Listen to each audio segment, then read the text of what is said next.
તત્સત પરમાત્મને નમઃ. પ્રકરણ આવે છે તત્વ વિચાર.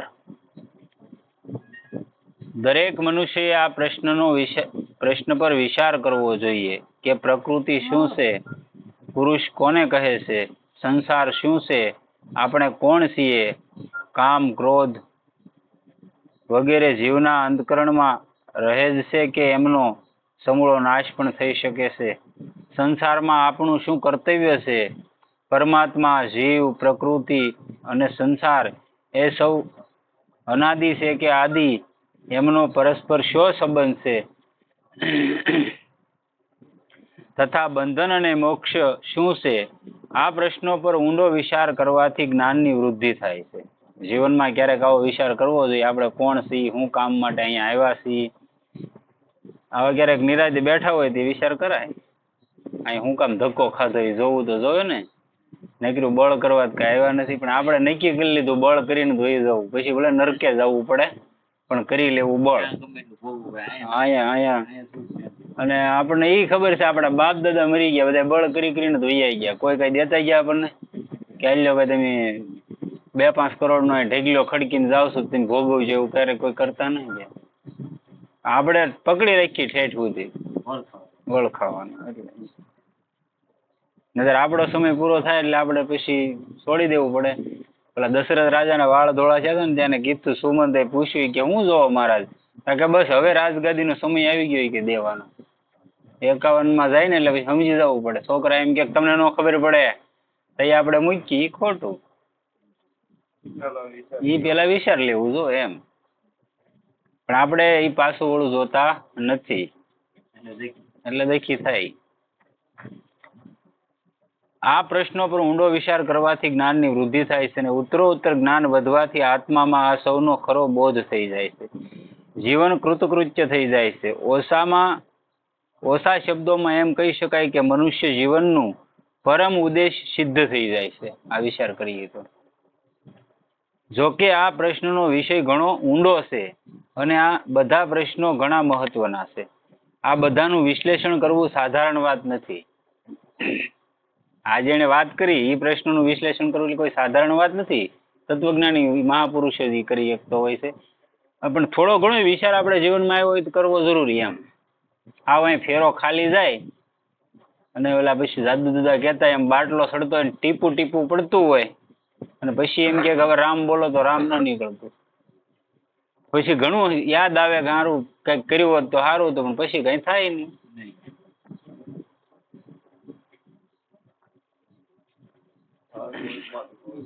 હા, હોય મળે ને હોય બાપા થાય.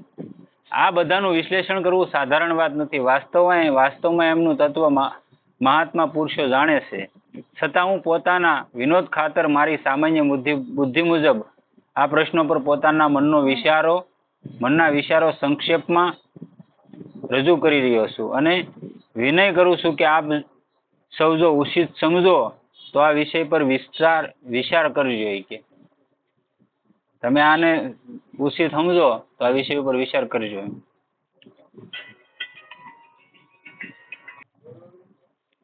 પ્રકૃતિ, પુરુષ અને સંસાર. પ્રકૃતિ અને પુરુષ બે અનાદિ છે. ભગવાને ગીતામાં કહ્યું છે, પ્રકૃતિ પુરુષ શૈવ વિદ્યનાદિ ઉભાવપી. હે અર્જુન, મૂળ પ્રકૃતિ અને પુરુષ એ બેને તો અનાદિ જાણ. આ બેમાં પુરુષ તો અનાદિ અને અનંત છે, જ્યારે પ્રકૃતિ અનાદિ તેમજ શાંત છે. પુરુષ સર્વવ્યાપી, નિત્ય ચેતન તેમજ આનંદરૂપ છે અને પ્રકૃતિ વિકાર સહિતની હોવાને લીધે જડ, અનિત્ય અને દુઃખરૂપ છે. આ સઘળો જડવર્ગ સંસાર પ્રકૃતિનો જ વિકાર છે. પ્રકૃતિ જ્યારે અક્રિયરૂપ થઈ જાય છે ત્યારે પ્રકૃતિના વિકાર રૂપ આ જડવર્ગ સંસાર પ્રકૃતિમાં લીન થઈ જાય છે. આને જ મહાપ્રલય કહે છે. અને જ્યારે આ પ્રકૃતિ પુરુષની પાસે હોવાને લીધે સક્રિય થાય છે ત્યારે સર્ગના આદિમાં એનાથી જ આ જડવર્ગ સંસારનો વિસ્તાર થાય છે. માટે જ કાર્ય અને કારણના વિસ્તારમાં પ્રકૃતિને જ હેતુ જણાવવામાં આવી છે. કાર્યકરણ કર્તૃત્વે હેતુ પ્રકૃતિ રુષ્યતે. સૌ પ્રથમ પ્રકૃતિમાંથી મહત્વની ઉત્પત્તિ થાય છે. મહતત્વની ઉત્પત્તિ થાય છે. આ મહતત્વને સમષ્ટિ બુદ્ધિ કહે છે. સઘળા જીવોની વષ્ટિ બુદ્ધિઓ આ સમષ્ટિ બુદ્ધિનો જ વિસ્તાર છે.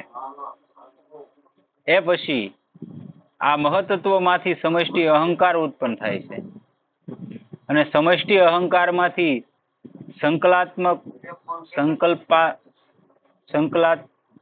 સંકલ્પાત્મક સમષ્ટિ મનની ઉત્પત્તિ થાય છે. સંકલ્પ વિકલ્પ કરવા માટે સમષ્ટિ મનની ઉત્પત્તિ થાય છે અને એને જ અહંકારમાંથી આકાશ, આકાશમાંથી વાયુ, વાયુમાંથી અગ્નિ, અગ્નિમાંથી જળ અને જળમાંથી પૃથ્વી, એ રીતે કર્મ અનુસાર 5 સૂક્ષ્મ મહાભૂતોની ઉત્પત્તિ થાય છે. આ 5 પંચ મહાભૂત કહેવાય ને, આ પંચ મહાભૂતમાંથી હર કોઈ શરીર બને. કયું કયું? તો કે આકાશ, આકાશમાંથી વાયુ, અહંકારમાંથી આકાશ અને આકાશમાંથી વાયુ, વાયુમાંથી અગ્નિ, અગ્નિમાંથી જળ અને જળમાંથી પૃથ્વી. આ બધાયમાં રહેલું હોય હર કોઈ શરીરમાં. એ રીતે કર્મ અનુસાર 5 જ આ જળવર્ગ સંસારના કારણ છે. કોઈ મહર્ષિએ એમને સૂક્ષ્મ તન્માત્રાઓ અને ઇન્દ્રિયોના કારણભૂત અર્થો પણ કહે છે. મહર્ષિ પતંજલિ આ સૂક્ષ્મ તન્માત્રાઓથી ઉત્પત્તિ અહંકારમાંથી થયેલી જણાવે છે અને ભગવાન કપિલ મહતત્વમાંથી. વાસ્તવમાં એમાં કોઈ ખાસ ફેર નથી, કેમ કે સમષ્ટિ બુદ્ધિ, સમષ્ટિ અહંકાર, સમષ્ટિ મન, આ ત્રણેય અંતકરણના અવસ્થા ભેદે 3 જુદા જુદા નામ છે. પછી આ સૂક્ષ્મ ભૂતોમાંથી કે કારણરૂપ તન્માત્રાઓમાંથી 5 જ્ઞાનેન્દ્રિયો અને 5 કર્મેન્દ્રિયો અને ઇન્દ્રિયોના 5 વિષયોની ઉત્પત્તિ અથવા વિસ્તાર થાય છે. શબ્દ, સ્પર્શ, રૂપ, રસ અને ગંધ, આ 5 જ્ઞાનેન્દ્રિયોના વિષયો છે. શબ્દ તો કે વાણીનો, પછી સ્પર્શ તો કે ત્વચાનો, એમ અલગ અલગ બધાના વિષય છે. શબ્દ, સ્પર્શ, રૂપ, રસ ને ગંધ. નાક તો કે ભાઈ નાક આપણને સુગંધ આવે, ગંધ આવે, એ એનો ભાગ છે, પૃથ્વીનો ભાગ છે. પછી રૂપ તો આ એનો ભાગ છે, અગ્નિનો ભાગ છે. આંખ છે ને અગ્નિનો ભાગ છે. એવી રીતના અલગ અલગ બધાના ભાગો છે અને આની બધી તન્માત્રા હોય ને એમાંથી એના જે સત્વ, આ બધાના સાત્વિક જે અંશ છે ને એનો એક ગોલોક, આને ગોલોક કહેવાય છે. ગંધ ગ્રહણ કરીએ કે નાક, કાન સાંભળીએ કે આંખ જોઈએ કે એને ગોલોક કહેવાય. એ ગોલોકમાં એની સાત્વિક તન્માત્રા હોય, એને લીધે જોઈએ કે નકર જોઈ ન કે આ 5 ને મિશ્રણ થઈને મન બને. એવી રીતના. એટલે તમારે જોવું, કોઈ પણ વસ્તુનું જ્ઞાન મનને થાય, આંખને સીધું નહીં થઈ જાય. મનની અંદર તમે જોવો ને તો મનની અંદર એનો વિસ્તાર કરશે, કેમ કે એ 5 માંથી બનેલું છે. અથવા તો એમ કહીએ કે આ જડવર્ગ સંસાર એ 5 સૂક્ષ્મ ભૂતોનો જ વિસ્તાર કાર્ય છે. પુરુષ પણ 2 ભેદ છે, પુરુષના પણ 2 ભેદ બતાવે છે, પરમાત્મા અને જીવાત્મા. પરમાત્મા એક છે પણ જીવાત્મા અસંખ્ય છે. પરમાત્માના 2 સ્વરૂપ છે, એક ગુણાતીત, ત્રિગુણ રહિત, એને ગુણાતીત કહેવાય, જેને સચ્ચિદાનંદ કહે છે, જે સદાય માયા અને માયાના કાર્ય એવા સંસારથી પર છે. તેને જે અનાદિ અને અનંત છે. સત્યમ જ્ઞાનમ અનંતમ બ્રહ્મ. વિજ્ઞાન 33 ઉપનિષદનો મંત્ર છે. વિજ્ઞાન માનંદ બ્રહ્મ બુધારણ્યક ઉપનિષદનો મંત્ર છે. આ બધા મંત્રો લીધેલા છે અને શ્રુતિ કહેવાય. જે ઉપનિષદોમાં મંત્ર છે એને શ્રુતિ બોલાય. વગેરે વિશેષણો દ્વારા શ્રુતિઓ જેનું વર્ણન કરે છે. બીજું સ્વરૂપ સગુણ બ્રહ્મ છે કે જે માયા વિશિષ્ટ ઈશ્વર અને મહેશ્વર, સૃષ્ટિ કરતા પરમેશ્વર વગેરે. હવે અહીંયા જે આ 5 ભેદ બતાવ્યા એનું સંક્ષેપમાં વર્ણન આવે છે. આકાશ, વાયુ, અગ્નિ, જળ અને પૃથ્વી એ 5 સૂક્ષ્મ મહાભૂત તથા શબ્દ, સ્પર્શ, રૂપ, રસ અને ગંધ, આ જ્ઞાન ઇન્દ્રિયોના આ 5 વિષયો છે. આ 10નું કાર્ય, 10નું નામ કાર્ય છે. બુદ્ધિ, અહંકાર અને મન એ 3 અંતકરણોના શ્રોત્ર, ત્વચા, રસના, નેત્ર અને ઘ્રાણ, આ 5 જ્ઞાનેન્દ્રિય તેમજ વાક, હસ્ત, પાદ, ઉપસ્થ અને ગુદા એ 5 કર્મેન્દ્રિયો. આમાં 13નું નામ કરણ છે.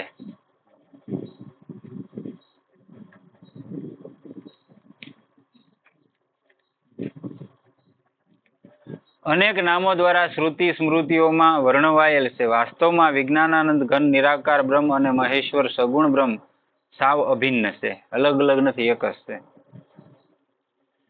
બે નથી, પરમાત્મા જે અંશમાં સત્વ રજસ અને તમસ ત્રિગુણમય સંસાર છે, શ્રુતિ સ્મૃતિઓએ એનું સગુણ બ્રહ્મના નામે જ્યાં ત્રિગુણમયી પ્રકૃતિ અને સંસારનો સાવ અભાવ છે એનું ગુણાતીત નામ છે. અને જે ત્રણેય ગુણોને લઈને મનુષ્ય અવતારમાં આવે છે એને સાકાર રૂપ કહેવાય અને નિરાકાર રૂપ કહેવાય. ત્યાં તો એનો ઈ જ તે જ્યાં ત્રિગુણમય પ્રકૃતિ અને સંસારનો સાવ અભાવ છે, વિજ્ઞાનાનંદ ઘનના નામે વર્ણન કર્યું છે. વાસ્તવમાં પરમાત્મા શબ્દ દ્વારા સગુણ નિર્ગુણ બે મળીને સમગ્ર બ્રહ્મ જ સમજવું જોઈએ. આમ તો સગુણ બ્રહ્મની બાબતમાં પણ બે ભેદોની કલ્પના કરવામાં આવી છે. એક નિરાકાર સર્વવ્યાપી સૃષ્ટિકર્તા ઈશ્વર અને બીજો સાકાર બ્રહ્મનો અવતાર, જેમ કે ભગવાન શ્રી રામચંદ્ર, ભગવાન શ્રી કૃષ્ણચંદ્ર વગેરે અહીં સર્વવ્યાપી નિરાકાર સગુણ બ્રહ્મા અને પોતાની લીલાથી સાકાર રૂપે પ્રગટ થનારા શ્રી રામકૃષ્ણ વગેરે અવતાર રૂપી ભગવાનમાં કશો ફેર કે ભેદ નથી. અમુક લોકો જાણ્યા સમજ્યા વિના કહી દેતા હોય કે સર્વવ્યાપી નિરાકાર બ્રહ્મ સાકાર ન હોઈ શકે. ઘણા એવું કહી છે કે ભાઈ નિરાકાર બ્રહ્મ સાકાર કઈ રીતે હોઈ શકે, પણ એની એક સમજવા ફેર થાય એમ. આ લોકોની બાબતમાં એવું કહેવાનો તો મને અધિકાર નથી કે આમ કહેવું એમની ભૂલ છે. હા, એટલું જરૂર કહેવામાં આવે છે કે એમણે પોતાના સિદ્ધાંત પર ફરી વિચાર કરવો જોઈએ. જેવું માનીને બેસી ગયા એને સિદ્ધાંતમાંથી વિચાર કરવો જોઈએ. કેમ કે નિર્ગુણ છે ઈ છે અને સગુણ છે ઈ છે, અલગ તો કઈ છે નહીં. જયારે જયારે આ પૃથ્વી માથે જરૂર પડી ત્યારે સગુણ રૂપ લઈને આવેલા છે તો એનો ઈ છે. જે રીતે વ્યાપક નિરાકાર અવ્યક્ત અગ્નિ તથા કોઈ ખાસ જગ્યાએ પ્રજ્વલિત વ્યક્ત અગ્નિમાં વાસ્તવમાં કશો ભેદ નથી, એક જ અગ્નિના બે રૂપ છે. એ જ રીતે નિરાકાર અને સાકાર પરમાત્માને સમજવા સાધનો દ્વારા સર્વવ્યાપી પરમાત્માનું બધે સ્થળે વ્યાપ્ત રહીને જ પ્રજ્વલિત અગ્નિની જેમ પ્રગટ થવું શાસ્ત્ર સંમત અને યુક્તિયુક્ત જ છે. પરમાત્મા આપણી બધાની અંદર બિરાજમાન છે, પણ તમને ક્યારેય કોઈ વસ્તુ કરતો નથી ને કહેતો નથી. એ જોવે છે તમે શું કરો છો. આ લાકડું છે, લાકડું એમાં અગ્નિ અંદર સુપી રીતે હમાણેલો છે. લાકડાનું ઘર્ષણ કરજો એટલે તરત અગ્નિ પ્રજ્વલિત થઈ જાય. થઈ જાય કે નથી જતો? ન હોય તો હા, હવે અગ્નિ એમાં ન હમાણેલો હોય તો હળગવો ન જોવે, પણ હળગી જાય ને એટલે સાબિત થાય કે એમાં અગ્નિ છે. પણ અત્યારે એ અગ્નિ પ્રજ્વલિત નથી તો આ લાકડામાં કઈ થાય આપણને નથી થતું ને. એ છે છતાંય તમને કઈ કહેતું નથી, કઈ નુકસાન નથી કરતું. એમ આપણી અંદર પરમાત્મા બિરાજમાન જ છે, પણ આપણને કઈ કહેતો નથી ને કઈ કરતો નથી. ખાલી આપણે એને વાસ્તવિક સ્વરૂપમાં લાવવાનો છે, ખાલી એટલું કામ કરવાનું છે. એની માટે જ ભજન કરવું પડે. તમે પોતે જ બ્રહ્મ છો, બ્રહ્મ કે ગોતવા ન જવું પડે, તમે પોતે જ ઈશ્વર છો, પણ તમારી સ્થિતિ બનાવવી પડે. જે મહાપુરુષો થઈ ગયા એને બધા કોઈ ખેસરી મુદ્રાથી ઘણી બધી અલગ અલગ મુદ્રાઓ આવે, ઘણા બધા એવા સ્ટેપ આવે. યોગ દ્વારા ઘણી બધી અલગ અલગ ક્રિયાઓ છે. જે તમારે રસ્તે હાલવું હોય રસ્તે તમે જઈ શકો. ખેસરી મુદ્રા આવે, આ જીભ આવે ને, જીભ એના અહીંથી નીચેથી કાપી નાખે, અહીંથી કાપી લેવાય. ખેસરી મુદ્રાથી જીભને વાળે ઉપર વાળીને, હજી આપણું તાળવું કહેવાય ને, ન્યાય જીભને આમ ફિટ કરી દે વાળીને, અને અમૃતનો સ્ત્રાવ થાય રોજ માણસની અંદર. ધ્યાન મુદ્રામાં બેઠો હોય ને તેનામાં અમૃતનો સ્ત્રાવ થાય. એને લીધે જ તે આપણું શરીરને પોષણ મળે. કેમ કે આપણી મૂળાધાર ચક્ર છે કે ને, અહીંયા મૂળાધાર ચક્ર આવેલું છે, 7 ચક્ર છે. એમાં મૂળાધાર ચક્ર છે ને ત્યાંથી ઉપરથી જે અમૃતનો સ્ત્રાવ થાય, બૂંદ અમૃતની બૂંદ પડે, એ નીચે જાય અને એનાથી જ તે આ બધી ઇન્દ્રિયો સતેજ રહે છે. હવે એ અમૃતની બૂંદ છે એને તમે વાળી લ્યો અને અહીંથી ઊભું રાખી દો, એની અમૃતની બૂંદ તમે ગ્રહણ કરો તો તમારી આ કુંડલીની શક્તિ જાગૃત થઈ જાય. એટલો ફેરફાર. પધારવાનો તો એ જે મૂળાધાર ચક્ર છે એમાં જાગૃતિ થઈ જાય. એટલો ફેરફાર છે, જાજો કઈ ફેર ન. મતલબ આપણે એ ક્રિયા જાણતા નથી અને એ ક્રિયા ગુરુ વગર થાય નહીં. શાસ્ત્ર સંબંધ યુક્તિયુક્ત છે. ભગવાને પોતે શ્રીમુખે કહ્યું છે કે હું અજન્મા અને અવિનાશી સ્વરૂપ હોવા છતાં પણ તેમજ બધાય પ્રાણીઓનો ઈશ્વર હોવા છતાંય પોતાની પ્રકૃતિને આધીન કરીને પોતાની યોગ માયાથી પ્રગટ થાવ છે. આ સિવાય કેન ઉપનિષદમાં ઇન્દ્ર, અગ્નિ વગેરે દેવો સામે બ્રહ્મનું યક્ષના રૂપમાં પ્રગટ થવું પ્રસિદ્ધ છે. કેનો ઉપનિષદ આવે ને એમાં અગ્નિની ને ઇન્દ્રની સામે પ્રગટ થાય છે હંસના રૂપમાં. ભગવાન પોતે ન્યાને બ્રહ્મ જ્ઞાન કરાવે છે.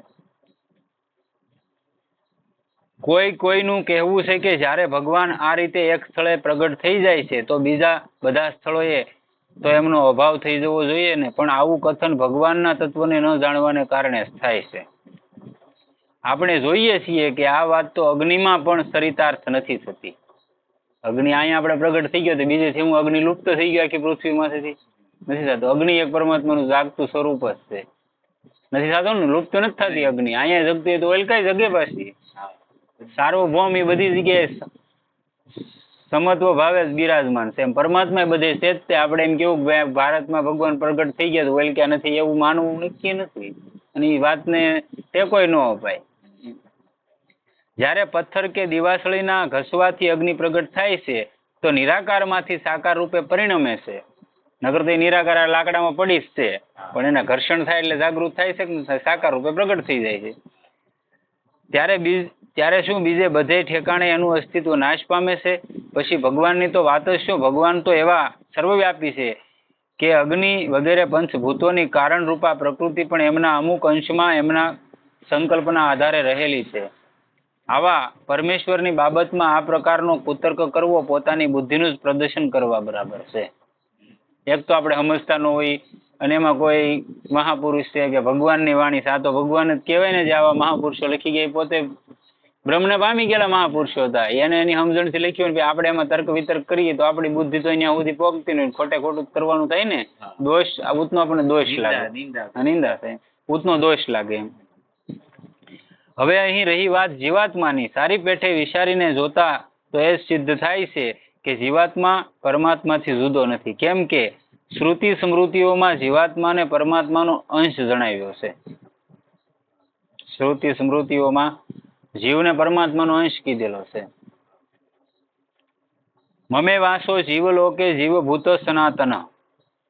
આ દેહમાં રહેલો સનાતન જીવાત્મા મારો જ અંશ છે. આવું ગીતામાં કૃષ્ણ ભગવાને 15મા અધ્યાયના 7મા શ્લોકમાં કીધેલું છે. તો એ તો ભગવાન એના સ્ત્રી મુખે બોલેલા છે. ભગવાનની વાણી તો કોઈ દિવસ ખોટી હોય નહીં. પણ આપણે ભૂલી ગયા એટલે એટલો જ વાંધો છે, બીજો કઈ વાંધો ન. ગોસ્વામી તુલસીદાસજી પણ એની રામચરિત માનસમાં એક સોપાઈમાં કહે છે, ઈશ્વર અંશ જીવ અવિનાશી. આ સોપાઈ છે. કહીને આ જ સિદ્ધાંતની પુષ્ટિ કરે છે.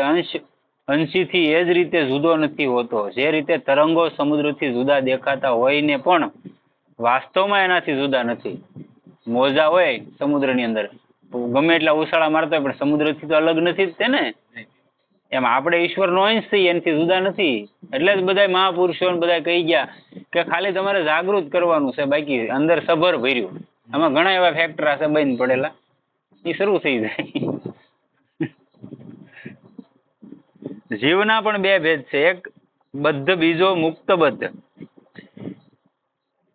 એ છે કે જે શરીરની ઉત્પત્તિ અને વિનાશમાં અજ્ઞાનને કારણે આત્માનું જન્મવું મરવું માને છે, અને મુક્ત એને કહે છે જેના અજ્ઞાનનો નાશ થઈ ગયો હોય અને જે ભાવિ આવાગમનના ચક્રમાંથી બધી રીતે છૂટી ચૂક્યો હોય.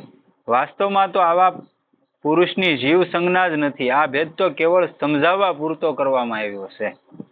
જે પામી ગયો કોઈ પણ માણસ, પુરુષ, સ્ત્રી, કોઈ પણ પરમાત્માને પામી ગયા પછી તેમાં જીવ ભાવના રહેતી જ નથી ને. એ તો પોતે બ્રહ્મમય થઈ જાય. આ તો એક સમજાવવા માટે વર્ણન કરેલું છે. સ્થિતિ તો અનિર્વચની જ હોય છે. આવા મહાપુરુષો છે એની સ્થિતિ અનિર્વચની હોય છે.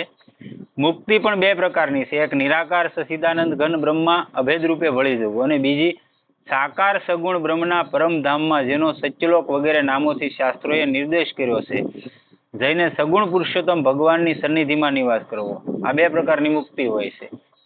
કોઈ રામના ઉપાસક, સીતારામના ઉપાસક હોય તો સાકેત લોકમાં જાય. રાધા કૃષ્ણના ઉપાસક હોય તો ગોલોક ધામમાં જાય. મહાદેવના ઉપાસક, શિવ પાર્વતીના હોય તો શિવલોકમાં જાય. બધાને અલગ અલગ લોક છે એમ. આવું કઈ છે નહીં ને એવું પાછું માની નહીં લેવાનું, બધું છે જ તે. દુનિયામાં બધી વસ્તુ છે. આ બધા કે ને શાસ્ત્રો તો કઈ ખોટું ન કહેતા હોય, છે બધું.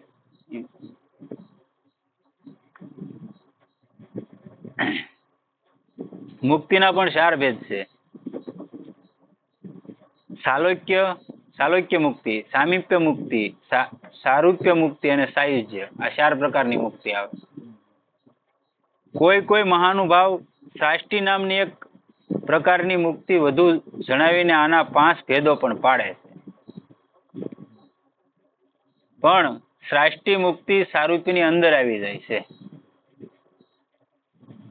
24 તત્વો આ પ્રમાણે છે. પંચ મહાભૂતોની અંદર જે આપણું શરીર છે એની અંદર 24 તત્વો વર્ણવેલા છે. ઘણા 13 વર્ણવેલા છે. જેની જેવી બુદ્ધિ આલી અને જેવું એને અનુભવ કર્યો એવું બધા વર્ણન કરેલું છે. તો 24 તત્વો આ પ્રમાણે છે. પંચ મહાભૂત, અહંકાર, બુદ્ધિ, મૂળ પ્રકૃતિ, 10 ઇન્દ્રિયો, મન અને 5 તન્માત્રાઓ. આ 5 કોષો આ પ્રમાણે છે. અન્નમય, પ્રાણમય, મનોમય, વિજ્ઞાનમય, આનંદમય. સ્થૂળમાં 3 શરીર અને 5 કોષો છે. આ બધા આપણા શરીરની અંદર બિરાજમાન છે. સૂક્ષ્મમાં 2 શરીર, અન્નમય ને છોડીને બાકીના 4 કોષો તથા કારણ શરીરમાં માત્ર આનંદમય કોષ છે. કારણ શરીરની અંદર જ આનંદમય કોષ છે. આનંદમય કોષ છે ત્યાં જ તમને સુખ મળે. તમારે જોવું છે ભજનાનંદી મહાપુરુષ હોય એને જે તમે નીંદરમાં જાવ જેવું સુખ મળે ને, ગાઢ નિંદ્રામાં તમે જાઓ, ગાઢ સુષુપ્તિમાં, અને જેવું સુખ મળતું હોય, તમે ઉઠો એટલે કેવા આમ તાજા મજા થઈ જાવ કે નહીં, મજા આવી જાય તમને, ફ્રેશ, ગમે એટલું ટેન્શન હોય તમે મુક્ત થઈ જાવ કે નહીં. એવું જ તે જે ભજનાનંદી મહાપુરુષ હોય, ધ્યાન અવસ્થામાં વિયોગ્ય સતત ભજન પરાયણ રહેતો હોય એને એવું જ આનંદ એમને મળે. એટલે નીંદર ન લેવી પડે. ઘણા એવા મહાપુરુષો થઈ ગયા એમ કેતા, પહાડી બાબા થઈ ગયા વૃંદાવન, એમ કેતા 1.5 કલાક ખૂતા ને તો એમ કેતા કે યોગ નિંદ્રા છે 1.5 કલાકમાં. બાકી 22 કલાકનું તો મેં સાંભળેલું છે એનું, 22 કલાક સુધી ભજન કરે છે. આનંદમય કોષ છે. મન, બુદ્ધિ, 10 ઇન્દ્રિયો તથા 5 તન્માત્રા. આ 17 તત્વો છે. અહંકાર બુદ્ધિની અંતર્ગત આવી જાય છે અને પ્રકૃતિ સૌમાં વ્યાપક છે. 5 પ્રાણ સૂક્ષ્મ વાયુની અંતર્ગત હોવાથી એમને તન્માત્રાઓની અંતર્ગત સમજી લેવા જોઈએ. આમ કરીને 24 તત્વો છે. જ્યાં સુધી જીવને અજ્ઞાન રહે છે ત્યાં સુધી જ એની બંધ સંજ્ઞા છે. જ્યારે એને પરમાત્માના તત્વનું ખરું જ્ઞાન થઈ જાય છે ત્યારે એની મુક્ત સંજ્ઞા થઈ જાય છે. પરમાત્માનું જ્ઞાન થઈ જાય એટલે મુક્ત થઈ જાય, એટલે મુક્ત સંજ્ઞા લાગી જાય છે. પરમાત્માના ચેતન અંશની આ જીવ સંજ્ઞા અનાદિ અને અંતવાળી છે. એટલે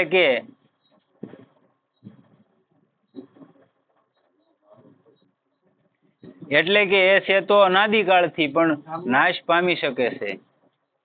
જ્યારે આ જીવ સ્થૂળ શરીરમાં આવે છે અને જાગ્રત અવસ્થામાં રહે છે એ વખતે આનો 24 તત્વ વાળો 3 સ્થૂળ, સૂક્ષ્મ અને કારણ શરીર અને 5 કોષો સાથે સંબંધ રહે છે. જ્યારે એ પ્રલય કે સ્વપ્ન અવસ્થાને પ્રાપ્ત થાય છે ત્યારે એનો પ્રકૃતિ સહિત 17 તત્વોના સૂક્ષ્મ શરીર સાથે સંબંધ રહે છે.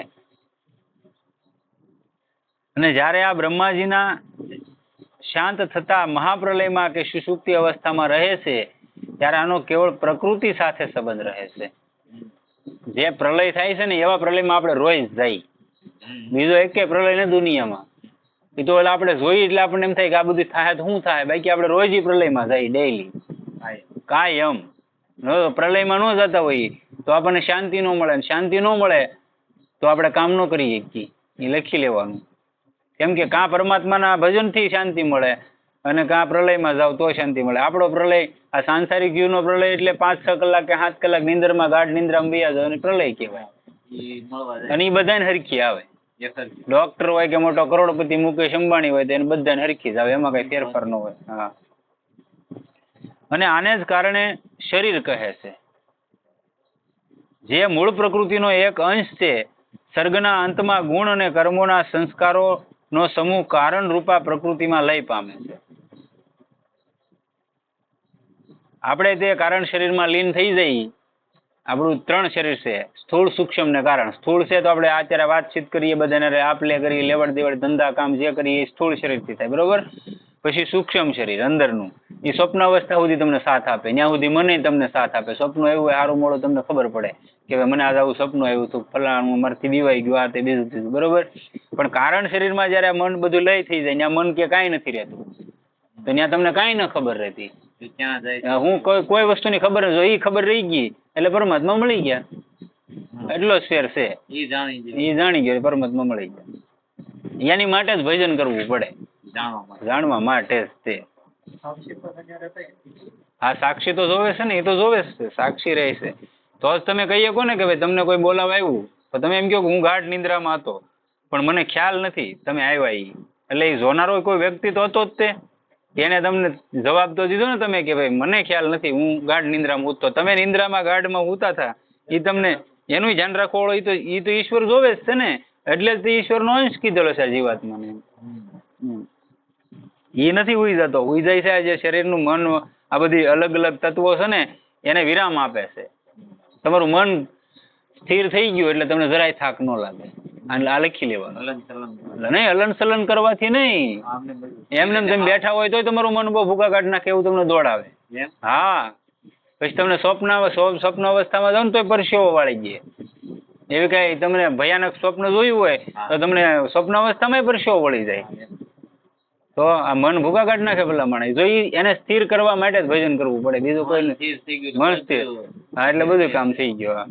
એટલે મન કે ને ભાઈ હું ભજન કરવા બેવું, માળા બેવું, થઈ કે મન ઠેકાણે ન રહેતું. પણ હવે આદિ અનાદિથી આમને જ તમને રખડાવતું આવે અને એનું રખડવાની ટેવ છે તોય ઘડીકમાં થોડું બેસી જાય. એટલે એને પરાણે ટેવ પાડવી પડે. રામ, સીતારામ, રાધા, કૃષ્ણ, જે તમને નામ ગમે, શિવ, હરિ, એ એક ધારો સતત નામને પકડી લ્યો એટલે બધાયમાંથી તમને કાઢી નાખે. આપણે એને કઈ કરતા નથી, બીજું બધું દુનિયાનું કામ આપણે કરીએ. મેં તમને કીધું હવે કે બાપુ તમે અડધી કલાકનો સમય લેજો, તમે દુનિયાનું કામ કરશો પણ તમારે અડધી કલાક એ નહીં મળે તમને ભજન કરવાનું. આખો દી 24 કલાક માણે વેસ્ટ કરી નાખે પણ અડધી કલાક પરમાત્માને દેવાની નહીં મળે. અને પછી સમય વયો જાય, પછી સમય પાછો નથી આવતો અને પછી પસ્તાવા સિવાય દુનિયામાં કઈ રહેતું નથી. આ લખી લેવાનું. પછી શું કામનું? પછી તો રામ બોલાવાનું નથી એમ છે. બસ પછી આ શરીરનું જે તોડ્યું હોય ને એ બધું શરૂ થાય અને હારા મોળા કર્મો એનો પછી એનો ભાવ તો એ ભજવે કે નહીં, એ ભોગવતા હોય એટલે પછી રામ નથી આવતા. કારણ રૂપા પ્રકૃતિમાં લય પામે છે અને સર્ગના આદિમાં ફરી એમાંથી પ્રગટ થઈ જાય છે અને એ જ ગુણ કર્મ સમુદાય મુજબ જ પરમેશ્વર સઘળા ભૂત પ્રાણીઓને સંસારમાં રસે છે. ભગવાને પણ ગીતામાં કહ્યું છે, સર્વભૂતાની કૌંતેય પ્રકૃતિ યાંતિ મામિકામ કલ્પક્ષયે પુનસ્તાની કલ્પાદો વિશુ જામ્યહમ. ગીતાના 9મા અધ્યાયનો 7મો શ્લોક છે. હે કૌંતેય, કલ્પોના અંતે બધા ભૂતો મારી મૂળ પ્રકૃતિને પામે છે. આ બધાય સંસારમાં જેટલા જીવ છે ને એ પરમાત્માની મૂળ પ્રકૃતિને પામે. જેટલી પૃથ્વી માથે બ્રહ્માજીનો દિવસ લાંબો છે ને એટલી જ એની રાત્રિ લાંબી છે. હા, આ જેટલી વાર આ પૃથ્વીના વિસ્તારમાં માણસો રહે છે ને એટલી જ બ્રહ્માજીની રાત્રિ લાંબી છે. આ બ્રહ્માજીનો દિવસ ચાલે છે. આ કલ્પ બદલે ને, બ્રહ્માજીનું કલ્પ બદલશે, એક રાત્રિ પૂરી થાય એટલે એક ચતુર્યુગી પૂરી થાય. એક દિવસ પૂરો થાય ને એક ચતુર્યુગી પૂરી થાય બ્રહ્માજી. કલ્પ બદલે ને તો જેટલી આ એક કલ્પ પાછો એની નીંદર લે એટલું લાંબુ છે. એટલે ત્યાં સુધી આ બધા કારણમાં પીડ્યા રહે અને પછી જયારે પાછી પૃથ્વીની રચના થાય અને દર વખતે આના અવતારો પાછા આવે. આ કઈ નવીન નથી. રામ એકવાર ન આવ્યા કે કૃષ્ણ એકવાર ના આવ્યા કે હયગ્રીવ એકવાર ના આવ્યા. આ 24 અવતારો ભગવાનના છે ને એ પહેલી વાર ના આવેલા, અસંખ્ય વાર આવી ગયેલા છે અને અસંખ્ય વાર આ પૃથ્વીને બહાર કાઢેલી છે. અને આની માથે પાછો સૃષ્ટિનો વિસ્તાર બ્રહ્માજીએ કરેલો છે. આ પહેલી વાર ન. ઘણા એવા તર્ક ન કરતા હોય કે ભાઈ ભોળાનાથના લગ્ન થયા તે ગણપતિ ક્યાં ગયા છે, પણ તેથી ગણેશજી હતા જ તે. કેમ કે આ પહેલી વાર નથી, આદિ અનાદિ છે. ઘણી વાર રામચરિત માનસમાં, આધ્યાત્મ રામાયણમાં ઘણી વાર વાત કરેલી. હનુમાનજીનો પ્રસંગ મેં નહોતો કીધો કે ભાઈ મુદ્રિકા લેવા હનુમાનજીને રામે મોકલ્યા હતા.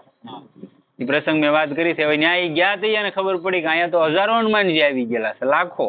કેમ કે આખો કુંડ એ મુદ્રિકાનો ભરેલો જ પડ્યો હતો. જેટલા જેટલા અભિમાન આવ્યું ને એટલા હનુમાનજી ને આવ્યા હતા.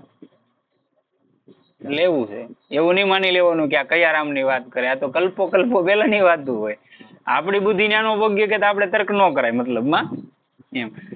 ઓલા હનુમાનજીને વાત જ કરી દો, થોડીક વાત નીકળી.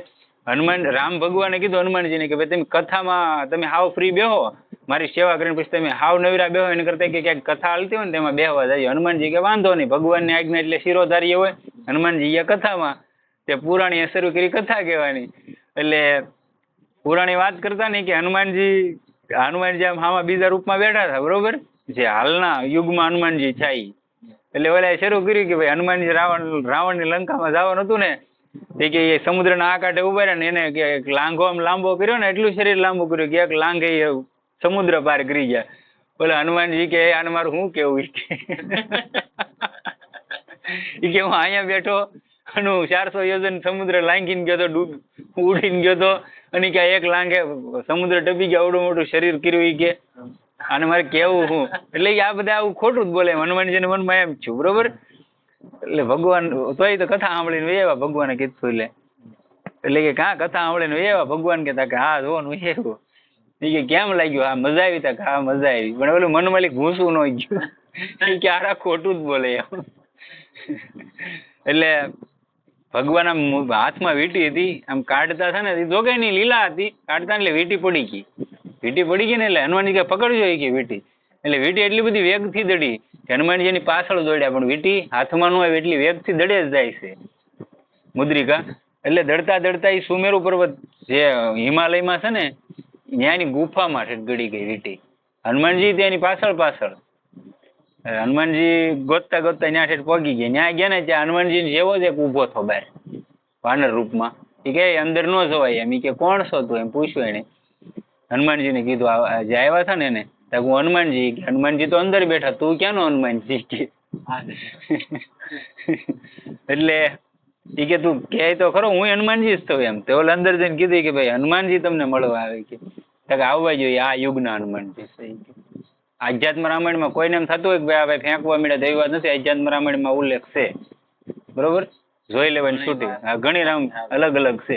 એટલે એ અંદર ગયા, અંદર જઈને જોવે છે. એ કે કાં તમે શું આવ્યા? એ કે એક મુદ્રિકા આવી છે અંદર, એને લેવા આવ્યો. તો કાંઈ વાંધો નહીં. તો કે તમે કોણ? એ કે હું.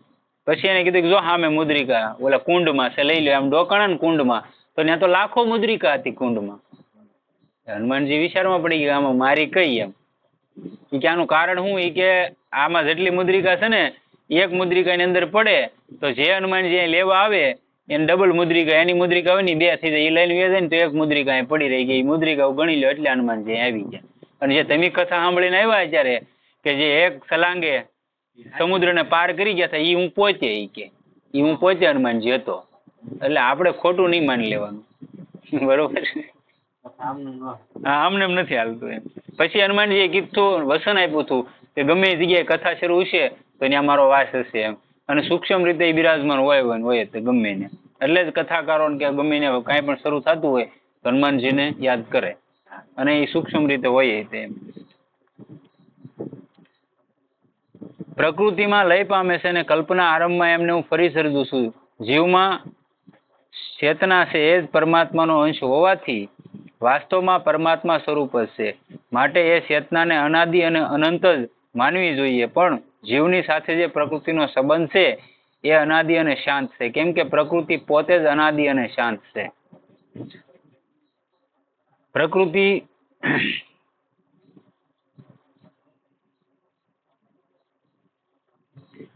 પ્રકૃતિના બે ભેદ છે, એક વિદ્યા અને બીજી અવિદ્યા. વિદ્યા દ્વારા પરમાત્મા સંસારની રચના કરે છે અને અવિદ્યા દ્વારા જીવ મોહિત થઈ રહ્યો છે. આપણામાં અવિદ્યા છે ને એટલે જ આપણે આ મોહમાં ફસાણા. સુખ દુઃખ લાભ હાનિ બધું થાય ને આપણને, એ અવિદ્યાને કારણે થાય. એટલે પરમાત્મા રૂપી ધન આપણને મળી ગયું, વિદ્યા આવી ગઈ, એને દુઃખ નહીં છું. મીરાબાઈ દુઃખ છું કઈ? નરસિંહ મહેતાને છું, એકનાથ ને છું, તુકારામ ને છું, તમે જેટલા સંતો લઈ લો, એક કઈ દુઃખ નહીં છું. આમ દુનિયા જોતી છે આ દુઃખી છે, પણ એ એને અખંડ આનંદમાં હોય. અને ત્યારે જ મીરાબાઈ મૂર્તિમાં હમાઈ ગયા હતા. જ્યારે જીવ અવિદ્યાજનિત રજસ અને તમસને ઓળંગીને કેવળ સત્વમાં સ્થિત થઈ જાય છે, પછી એ જ્ઞાન દ્વારા અજ્ઞાનનો નાશ થતા એ જ્ઞાન પણ આપમેળે શાંત થઈ જાય છે. આપણે ફેરફાર એટલો કરવાનો છે, આપણે એક ધારા તમસ અને રજસમાં જીવવી. આ 3 ગુણમાં જ માણસ જીવતો હોય. તમસ, રજસ ને સત્વ, આ 3માં જીવતો હોય. એમાંથી સત્વ તો આપણે ક્યારે આવતો ને આપણે ભજન તો કરતા નથી. એટલે સાત્વિક ભાવ આવે નહીં. સાત્વિક ભાવ નો આવે તો પરમાત્મા સુધી પગવાનો રસ્તો ન ખુલે. એટલે ફેરફાર એટલો કરવાનો છે, તમસમાં થી રજસમાં જવાનું, રજસને સાત્વિક તરફ વાળવાનું. એટલે એ હેનથી વળે કે ભાઈ માળા કરો, ભગવાનનું નામ જપ કરો, એટલે એનો રજસ સત્વ તરફ વળે એટલે ધીમે ધીમે સત્વમય થઈ જાય. સત્વમય થાય, તમે ભજન પરાયણ થઈ જાઓ એટલે શુદ્ધ સત્વમાં તમે ભળવા મળો અમુક સમય જાતા, અને ત્યાં પરમાત્માની અનુભૂતિ તમને થાય. જેમ લાકડામાંથી પ્રગટેલો અગ્નિ લાકડાને બાળીને પોતે પણ શાંત થઈ જાય છે, એ જ રીતે શુદ્ધ અંતકરણમાં ઉપજેલું જ્ઞાન અજ્ઞાનનો નાશ કરીને પોતે પણ નાશ પામે છે. એ વખતે આ જીવ વિદ્યા અવિદ્યા ઉભય રૂપા પ્રકૃતિથી સર્વ રીતે મુક્ત થઈને સચિદાનંદ ઘન પરમાત્મા સ્વરૂપને અભિન્ન રૂપે પામી જાય છે, અને આને જ અભેદ મુક્તિ કહે છે. પછી એની દ્રષ્ટિમાં જ્ઞાન છે કે ન અજ્ઞાન, એ સઘળી ઉપાધિઓથી રહિત કેવળ શુદ્ધ ચેતન સ્વરૂપ છે. એના સ્વરૂપનું વર્ણન થઈ નથી શકતું, કેમ કે વાણીથી અતીત છે. કોઈ ભગવાનના દર્શન કર્યા હોય તો એનું વર્ણન ન કરે, એ વાણીથી પર છે, એટલે એ કોઈ કરી ન હોય. તમે જેવો કોઈ પણ તમને પૂછ્યું હોય કે ભાઈ બાપુ ખીર કેવી લાગે, કોઈ તમને પૂછ્યું બાપુ તમે ખીર ખાધી કેવી લાગી, તો તમે શું કહો? મીઠી લાગી એમ કહો ને, ગળી લાગી એમ કહો. હવે તમને એમ કીધું કેવી ગળી લાગી, તો તમે શું કહો? બહુ ગળી લાગી. પછી કઈ વાહ બીજો પ્રશ્ન છે, મેં પાછું પૂછ્યું કે ભાઈ ખીર કે હવે બહુ કેવી ગળી, તો તમારે કેવું પડે કે ભાઈ ખાવ તો જ ખબર પડે, એનું વર્ણન ન થાય. નહીં. એમ જેને દર્શન કર્યા છે, જેને અનુભવ કર્યો છે, એને જ ખબર છે નામ શું છે, મંત્ર શું છે, ગુરુ શું છે, ભગવાન શું છે. જેને અનુભવ છે ને ખબર છે, એ કોઈને કે નહીં. આ તો કોઈ જીવોના ઉદ્ધાર માટે થોડી ઘણી વાત સંતોએ કરેલી છે. આવી રીતનું આમ થાય. એમ વાણીથી અતીત છે, વર્ણનની વાત તો બાજુ પર રહી, એની સ્થિતિને મન બુદ્ધિ થી સમજી લેવી એ પણ ઘણું દુર્ગમ છે. કોઈ મહાપુરુષ હોય ને સ્થિતિને મન બુદ્ધિથી આપણે સમજી ન શકીએ, કેમ કે એ મન બુદ્ધિથી પર છે. એના વિશે જે કંઈ પણ વર્ણન મનન કે નિશ્ચય કરવામાં આવે છે, વાસ્તવમાં એ જીવ બધાથી અત્યંત વિલક્ષણ છે. એની આ વિલક્ષણતાને સમજી લેવી મનુષ્યની બુદ્ધિ બહારની વાત છે. જેને સ્થિતિ મળેલી છે એ જ આ વાતને સમજે છે, એટલે જ આનું નામ તત્વ વિચાર છે. વાસ્તવમાં આમ કહેવું એ પણ માત્ર સમજાવવા ખાતર જ છે. એક જ નિરાકાર આકાશને તમે લઈ લો, નિરાકાર છે. એમાં તમે હજારો મેલ ખડકી ગયો, હજારો પ્લેન એની માથે હાલી જાય, લાખો કરોડો, એને કાંઈ તકલીફ થઈ કોઈ જ ક્યાંય તૂટી ગયો દેખાણું? જે રીતે અનેક જુદા જુદા ઘડાઓના સંબંધને લીધે એમનામાં જુદા જુદા રૂપે પ્રતીત થાય છે, અને જે રીતે એક જ જળ વધુ ઠંડીને લીધે કરાના રૂપે પરિણમે ને અનેક રૂપોમાં ભાસે છે, એ જ રીતે એક જ ચેતન પ્રકૃતિના સંબંધને લીધે અનેક જુદા જુદા રૂપોમાં પ્રતીત થઈ રહ્યું છે. જોકે ઘટાકાશ અને મહાકાશમાં કશું જુદાપણું નથી. આ તમારું મકાન છે, એની અંદર જે આપડા બેઠા આમાં આકાશ છે, આ મઢીની અંદર આકાશ છે, અને તમે આ દિવાલો નળિયાને એવું કાઢી લ્યો તો આકાશને ક્યાંય મૂકવા જવું પડે ક્યાંય નહીં. વયું જાય ને, સ્વાભાવિક. એનું જેનું છે એમાં ભળી જાય કે ન ભળી જતું? એનો ગુણ છે એમાં વયું જાય છે. એમ પરમાત્માનો ગુણ છે, જીવ પરમાત્માનો અંશ છે, એમાં ભળી જાય છે, અલગ નથી કઈ. ઘટાકાશમાં અને મહાકાશમાં કશું જુદાપણું નથી, છતાં ઉપાધિ ભેદથી આકાશ જુદા જુદા અનેક રૂપોમાં દેખાય છે. પણ જે રીતે ઘટાકાશ મહાકાશનો અંશ છે બરાબર, એ જ રીતે જીવ પરમાત્માનો અંશ નથી. કેમ કે આકાશ નિરાકાર નિરવયવ છે, તો જળ હોવાને લીધે એમાં આકાશની જેમ અંશાસી ભાવની કલ્પના નથી કરી શકાતી. વાસ્તવમાં પરમાત્માના અંશાસી ભાવની કલ્પનાને જણાવનારું સંસારમાં કોઈ બીજું ઉદાહરણ છે જ નહીં. બીજું સ્વપ્નનું ઉદાહરણ પણ આપવામાં આવે છે. જેમ એક જ જીવ સ્વપ્નાવસ્થામાં મન કલ્પિત સૃષ્ટિ રચીને પોતે જ પોતાના અનેક રૂપોની કલ્પના કરીને સુખ દુઃખને પામે છે, પણ સ્વપ્ન સૃષ્ટિમાં પ્રતીત થનારા એ અનેક પદાર્થો એની જ પોતાની કલ્પના હોવાને લીધે એનાથી જુદા નથી. એ જ રીતે સંસારના સઘળા જીવો પણ ઈશ્વરના જ અંશ છે. તમને સપનું આવ્યું હોય, સપનામાં ભલે તમે હાવ એમને ગો નીકળ્યા મારી જેમ, પણ સપનું આવ્યું હોય ને સપનામાં તમારા લગ્ન થઈ ગયા ને 2-5 બાબલા બે બિલ્લી થઈ ગયા અને દુનિયામાં મોટો સંસાર રસાઈ દીધો, જાગોતી ખબર પડે ને હારું આ તો કે હું સપનામાં હતો. એમાં તમે કેટલી બધી દુનિયા જોઈ લીધી, 100 વર્ષ જીવી લીધા ને કે ન જીવી લીધા? એક અલગ જ આખું સંસાર ઉભો કરી દીધો કે ન કરી દીધો? આ માયા છે. આને સમજવી બહુ દુષ્કર છે. આને હેનથી સમજાય પરમાત્માના ભજનથી. તમે ગમે એને ક્યાં ફરો, તમારે ફાવે ત્યાં જવું ને જઈ આવો, ભગવાનને નહીં પકડો ક્યાં સુધી મુક્તિ નથી, મુક્તિ નથી ત્યાં સુધી તમને શાંતિ નથી. આવવું તો ન્યા જ પડે.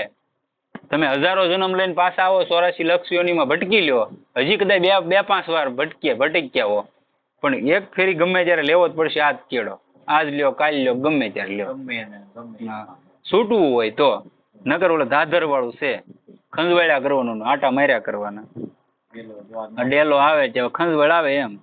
પણ આ ઉદાહરણ પણ યથાર્થ નથી, કેમ કે જીવ અજ્ઞાનને કારણે નિંદ્રાને વંશીભૂત થઈ સ્વપ્નમાં કલ્પિત સૃષ્ટિનો અનુભવ કરે છે. પણ સચ્ચિદાનંદ ઘન પરમાત્મા આવી વાત નથી. પરમાત્માના અસલ અંશાસી ભાવની સ્થિતિ તો પરમાત્મા તત્વનું ખરું જ્ઞાન થવાથી જ સમજમાં આવી શકે એમ છે.